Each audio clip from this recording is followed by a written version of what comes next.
Encore aujourd'hui, il y a toujours des mystères que personne n'a pu expliquer. Non, je ne parle pas de votre devoir maison de maths, mais plutôt du triangle des Bermudes par exemple. Ce triangle imaginaire qui est soi-disant responsable d'un bon nombre de disparitions. Mais bon, quoi qu'il en soit, salut tout le monde. Aujourd'hui, on se retrouve pour 6 grands mystères inexpliqués.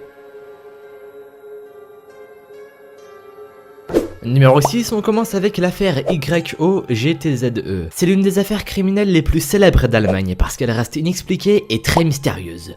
Oui. Je vous présente Günther Stoll. Pardonnez-moi pour la qualité, j'ai trouvé que ça. Stoll était un ingénieur allemand. Il avait pris l'habitude de parler à sa femme d'eux. Eux sont les personnes qui agressaient Stoll. Enfin, d'après lui quoi. Il disait être menacé par eux. Jusqu'au jour où, un soir, alors qu'il était avec sa femme au lit, il se serait soudainement levé et aurait crié « Ça y est, je l'ai !» Il aurait par la suite inscrit les lettres YOGTZE sur un bout de papier. Puis il s'est précipité vers sa voiture, il a pris le volant et après quelques tours en ville, on le retrouve dans sa voiture nu et grièvement blessé. Et sur le chemin de l'hôpital, il affirma que 4 personnes qui lui étaient inconnues se trouvaient dans sa voiture et qu'ils ont subitement disparu lorsque les autorités trouvèrent le corps de Stoll. Mais c'est sur le chemin de l'hôpital que Stoll meurt avant de pouvoir donner plus d'explications. Encore aujourd'hui, le mystère reste toujours inexpliqué. Qui a tué Stoll? Qui sont les 4 personnes qui l'accompagnaient? Et surtout, que signifiaient les lettres YOGTZE? Numéro 5, on continue avec Benedetto Supino, ou autrement dit l'homme de feu. Et je pense que vous l'aurez compris, Benedetto a le pouvoir d'enflammer tout ce qu'il veut. En effet, on remonte 24 ans en arrière, en 1982, Benedetto avait 10 ans. Il était dans un cabinet de dentiste en train de lire une BD, et c'est là que soudainement, sa bande dessinée a pris feu. Comme ça, sans raison. Ou encore un soir, alors qu'il dormait tranquillement dans son lit, ses draps ont pris feu, ce qui lui a causé de sévères brûlures. Alors évidemment, il ne contrôlait pas ce pouvoir, si je peux appeler ça comme ça. Les flammes apparaissaient toutes seules à des moments ou à des endroits totalement aléatoires. Et malgré le fait qu'il a été très médiatisé pour ça, jamais quelqu'un a réussi à expliquer ce phénomène qui reste ma foi très étrange. Allez, je vais arrêter de faire le Sherlock Holmes en herbe.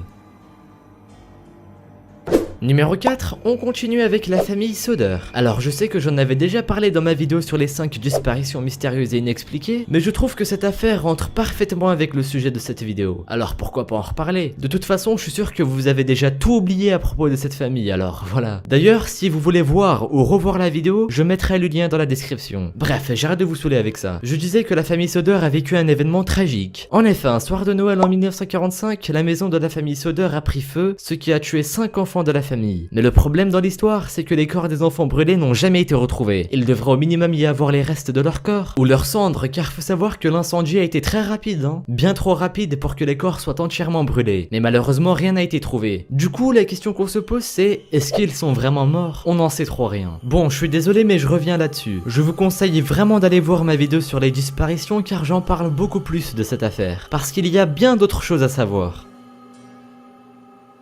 Numéro 3, je suis sûr que vous en avez déjà entendu parler. Voici Jack l'Éventreur. Jack l'Éventreur est connu pour être un célèbre tueur en série qui a principalement opéré en 1888. Aujourd'hui, on est sûr qu'il a tué 5 personnes. On le soupçonne d'être responsable d'autres meurtres, mais ce ne sont que des hypothèses. Toutes ces victimes ont eu la gorge tranchée et des organes mutilés. Le tout au couteau. Ouais, il aimait la violence, d'où son surnom de Jack l'Éventreur. Bref, il y a eu une énorme enquête ainsi qu'une énorme couverture médiatique sur lui. Mais malgré tout ça, jamais ce fameux Jack n'a pu être démasqué. Qui se cachait derrière son masque et quelles étaient ses motivations, on ne le sait pas.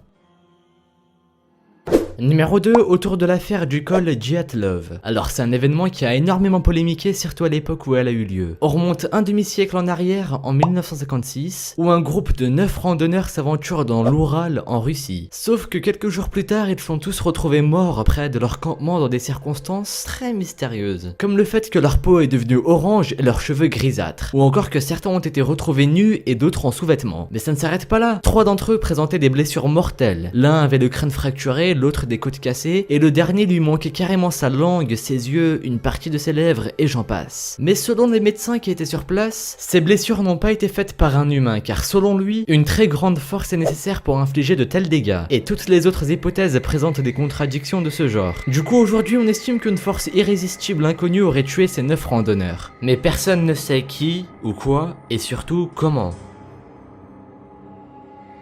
Numéro 1. Pour finir, j'ai décidé de vous parler d'un événement mystérieux inexpliqué très récent, celui du vol 370 Malaysia Airlines. C'est le 8 mars 2014 à minuit 41 que l'avion décolle de la Malaisie pour Pékin. Il y avait à bord 239 passagers dont le pilote et le personnel. 40 minutes plus tard, le signal fut coupé entre l'avion et la station de contrôle, et l'avion fut officiellement disparu. Et aujourd'hui, 2 ans plus tard, nous ne savons toujours pas où se trouve cet avion. On présume que les passagers sont morts, des débris de l'avion ont été retrouvés à droite et à gauche, mais rien qui puisse nous annoncer avec certitude ce qu'en est devenu les passagers ou l'avion, même si en soi les débris de l'avion peuvent nous donner des idées.